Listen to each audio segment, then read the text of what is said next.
Blue Lock chapter 321 just dropped, and it looks like we've got another filler chapter. Not a ton happens, but there's still a lot to unpack here. Before we jump into it, make sure to leave a like and subscribe for more Blue Lock videos every single week. The chapter kicks off with the crowd going absolutely wild. We even see Bachira's mom and Isagi's parents watching the match together. Again, that's a nice little callback. They're cheering side by side as Japan leads 3-0 after Rin's goal. Or, well, Isagi's goal that Rin decided to steal. Isagi is clearly pissed, and honestly, who wouldn't be? Rin tells him that if he'd hesitated even for a second, Isagi would have slipped past him and scored. That's why he had to snatch it away first. He explains that his shot was pure instinct, and from now on, he will keep surpassing himself again and again until he can face Sae not as a brother, but as a striker who completely denies Sae Itoshi's existence. It's kinda wild how Rin still hasn't let go of that. Sae doesn't even see it as rivalry. To him, it's just a phase, but for Rin, it's everything. Isagi replies, "Good, keep going.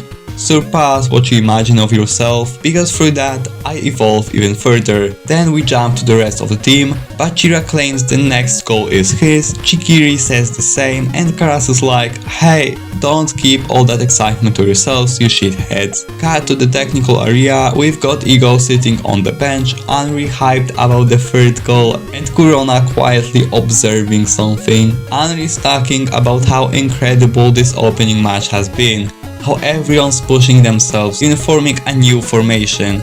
Then Ego drops one of his classic speeches. Rin possesses both the talent and the destructive capabilities for scoring goals. He perfectly aligns with the ego required of a striker, someone born with those chosen qualities, but he doesn't stop there. However, the path to glory is never walked alone.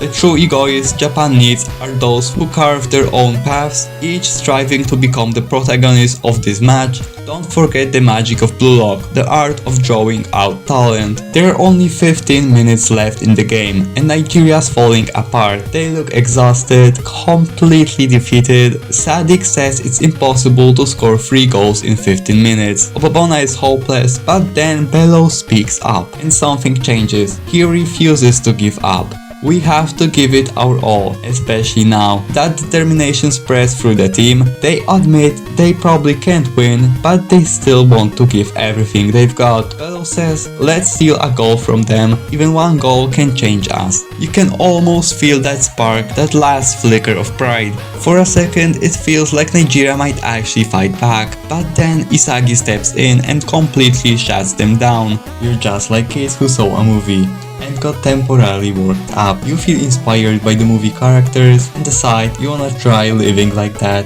You think you came up with the idea, but you're only passively taking the most convenient parts of it. It's nothing but an instant ego that you forget by the next day after leaving the movie theater. That's not enough to change anyone. Kuso is speechless, and Oboabona asks what does he know about them. Then Isagi continues, "You're using words like we and us. We can change. What do you know about us?" By turning this into the group's problem, you're avoiding the essential discomfort of what's happening.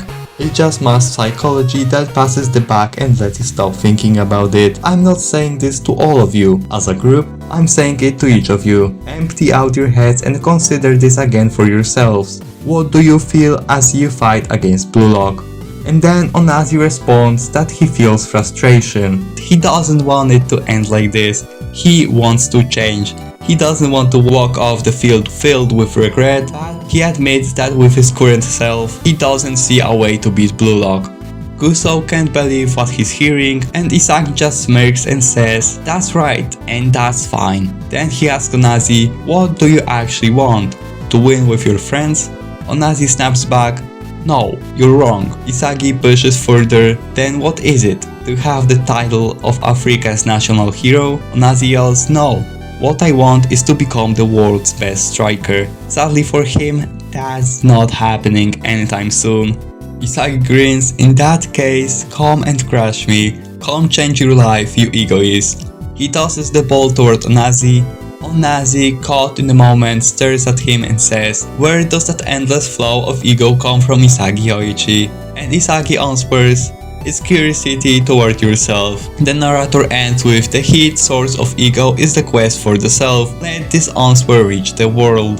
The chapter ends with Isagi entering flow state and puzzle pieces swirling all around him. Overall, this was another setup chapter. It feels like we're getting on the edge of something big. My guess, the next chapter titled Myself might dive into Isagi's inner world, maybe even a flashback or ego awakening. There are only 15 minutes plus stoppage time left in this match, so if Nigeria does score, it will probably happen in the final minute. Maybe a 4-1 finish or another clean 4-0. Either way, Isagi is definitely scoring next, unless something absolutely wild happens. Honestly, not a bad chapter at all, solid dialogue, great build up, and pure Isagi dominance. What do you guys think? Drop your thoughts in the comments, and as always, leave a like, subscribe, and I'll see ya in the next video.